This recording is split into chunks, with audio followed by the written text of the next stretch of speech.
there, you know, if somebody, go ahead. The naming of the park, how does that impose to your family and The city council did it. Oh, it's nice. A park is nice. We're very glad to have the park. We're very glad to have the street. We're very glad to have the proclamations. We're very glad for all of that. We appreciate it. But again, if you want to honor my father, vote.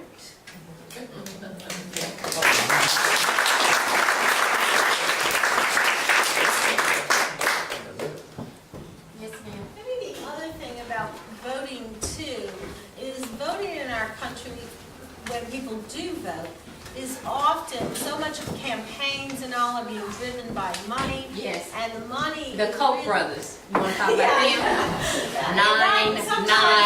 Anybody want to ask me about it?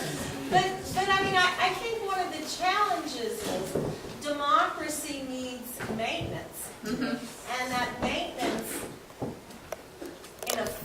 in a world where people are getting, I think, more and more used to quick answers, quick gratification, simplicity.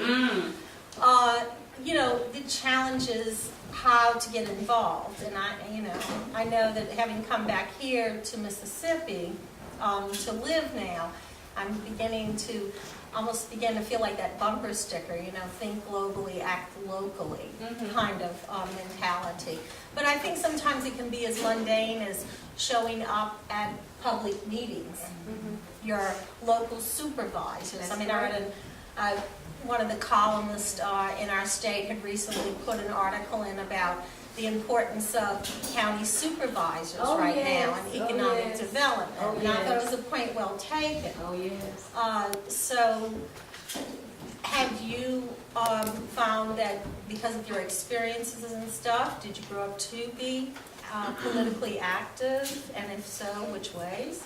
I am aware of things that go on politically, and I have recently had occasion to deal with supervisors about numerous issues, and I listened to the man go on and tell me how it was his job to provide for the citizens and taxpayers of Forrest County. And I listened and I listened, and I told him that was very nice, you know.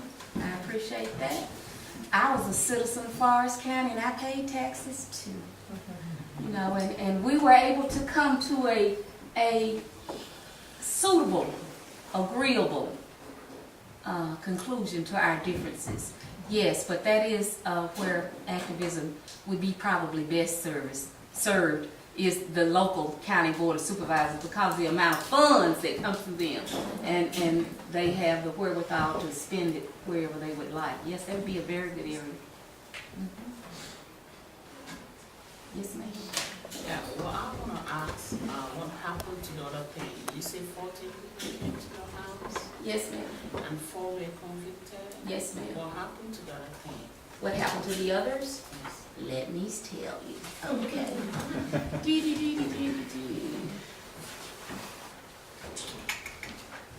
Okay. Only 4 were convicted. They went about back to living their lives. I feel sure some of them are still alive. I know some of them are still alive. They were just, you know, good, upstanding, church-going Mississippians, you know. Sam Bowers in particular, the one that he talked about that we were able to get the conviction on in the 90s, he was a Sunday school teacher at his church. You know, he was a good, God-fearing Christian. And I feel sure the others are too. Why? Yes. Why was it like that? Why was it that way? Why were they free? Because they were not convicted by a jury. They were not convicted. And if, you know, in America, you have to be convicted, and hopefully when you go to jail, you will stay locked up. But in our case, that didn't happen. But, you know, hopefully it will. For other people, hopefully they'll get...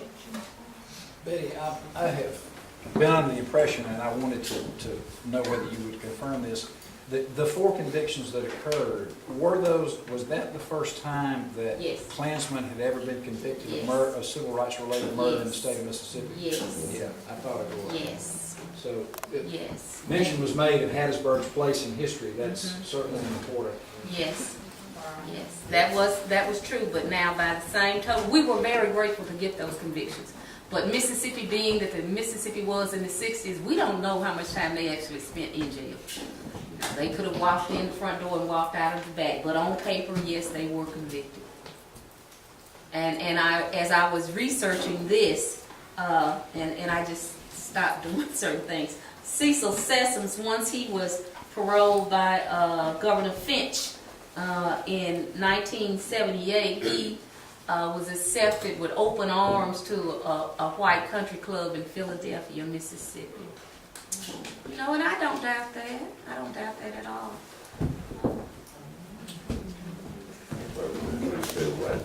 Right.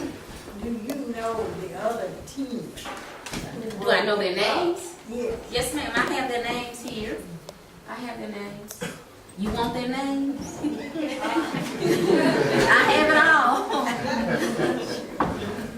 And I have where you can verify this at, you know, this is the piece of paper that we would give folks, the Dahmer case fact sheet. Everybody, we would go, we'd give them this and say, well, look over this, you know, and see that we're telling you the truth. You know, we were consistent.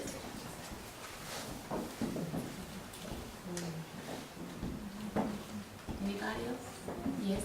Did your dad ever inspire you to stay proud and to stay strong? Oh, yes, ma'am. Oh, yes, ma'am. Oh, yes, ma'am. You know, he gave his life so that I could live. He gave his life so that I would have rights. You know, and there's a certain way you have to conduct yourself as a result of that. Oh, I just want to say thank you. Well, thank you for being here. You know, I didn't do anything. Remember, I was a 10-year-old kid, had no idea what was going on. I had no idea what was happening when I woke up and the house was on fire. None whatsoever. Well, you got up here and spoke, and I mean, you fought, so you did a lot more than most people ever did. So. They asked me to speak, and I did, and like I told them, well, you may not want me back after I say what I have. But, what's that? All right.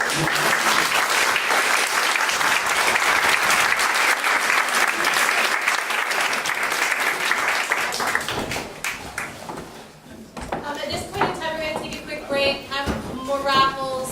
Everybody breathe for a while, and we'll come back. And yeah, so enjoy yourselves.